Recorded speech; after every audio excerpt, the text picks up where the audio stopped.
പ്രകാശമേ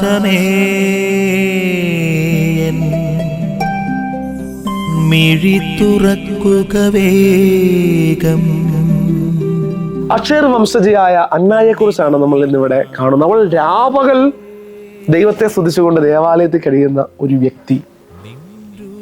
രാപകൽ ദൈവത്തെ സ്തുതിച്ചുകൊണ്ട് ദേവാലയത്തിൽ കഴിയുന്ന ഒരു വ്യക്തിയെ ഇന്ന് നമുക്ക് പരിചയപ്പെടുത്തി കിട്ടുമ്പോൾ, പ്രിയപ്പെട്ടവരെ, നിരന്തരമായി ദേവാലയത്തിന്റെ സംരക്ഷകരാകുവാൻ മാത്രമല്ല, നിരന്തരമായി ദേവാലയത്തിൽ ആയിരിക്കുവാനുള്ള കൃപയ്ക്ക് വേണ്ടി കൂടി പ്രാർത്ഥിക്കേണ്ട ഒരു ദിവസമാണ് ഇന്ന് യോഹന്നാൻ ശ്ലീഹായുടെ തിരുനാൾ ആഘോഷിക്കുന്ന ഈ ദിവസം. യോഹന്നാനെ പോലെ നിരന്തരമായി ദൈവ സാന്നിധ്യത്തിലായിരിക്കുവാനുള്ള കൃപയ്ക്ക് വേണ്ടി കൂടി നമ്മൾ പ്രാർത്ഥിക്കേണ്ടതുണ്ട്.